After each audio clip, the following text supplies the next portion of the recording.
मंत्रों का कहीं उच्चारण होता है? मंत्र तो अंदर ही अंदर जपे जाते हैं, मुख के बाहर उच्चारण नहीं होता। जैसे आप बोल दिए गुरुमंत्र नहीं लिए इसलिए, अगर गुरुमंत्र लिए होते तो अपराध लागू हो जाता।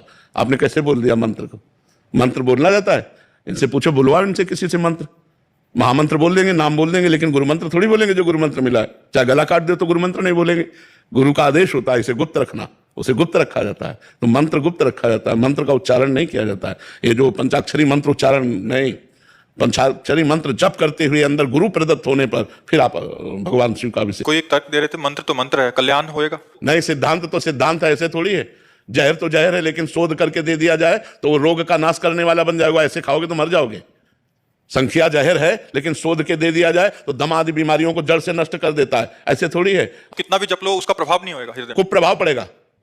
ऐसे थोड़ी मनमानी तुम वैदिक मंत्रों का कीर्तन करो, बोलो कल्याण हो जाएगा। ऐसे नहीं होता है। सिद्धांत सिद्धांत है, ये तुम्हारे मनमानी नहीं चलेगा। शास्त्र तस्मात् शास्त्रम प्रमाणम ते कार्य कार्यो व्यवस्थितो। आप शास्त्र उठाकर देखो कि कैसे वैदिक मंत्रों का आदान प्रदान किया जाए। आपने बोला कि अगर अपवित्र अवस्था में भी जज्बा तभी वो कुप्रभाव प्रकट कर देगा, काम आदि दोषों की बढ़ोतरी कर देगा। हम बड़े महापुरुषों की बात, ये भी शास्त्रीय नियम के अंतर्गत? बिल्कुल शास्त्रीय नियम के अनुसार ही गुरुमंत्र जपना चाहिए। गुरुमंत्र मनमानी थोड़ी है कि आप ऐसे जहां जो मन आया कीर्तन कर रहे हो, उच्चारण कर रहे हो, ऐसा नहीं है। बहुत से लोग बहुत से तर्क देते हैं महाराज जी इस पे, मतलब मंत्र तो मंत्र है, ये है। हाँ, ऐसे है। ऐसे नाम कीर्तन करो, नाम कीर्तन करने में तुम्हारे को क्या कमी है?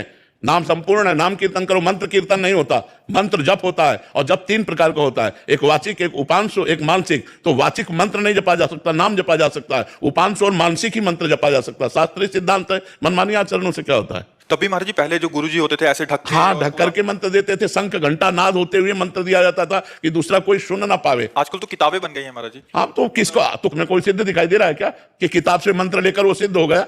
आपको दिखाई दे रहा है क्या? और गुरु के अधीन होकर करो, अगर दैवी शक्ति अधीन ना हो जाए तो बताना। ये परंपरा है, मनमानी आचरणों से थोड़ी पूर्ति होती है इसकी। विडंबना हो गई 84 जी को लेकर। जी, क्या? जैसे हम कोई भी भगवत कार्य करते हैं तो दास भाव तो तुरंत आ जाता है जी। पर हित 84 जी तो गाना सखी भाव के बिना अपराध जैसा लगता है कि नहीं, ऐसा नहीं है। हम प्रिया प्रीतम के सुख के लिए गा रहे हैं।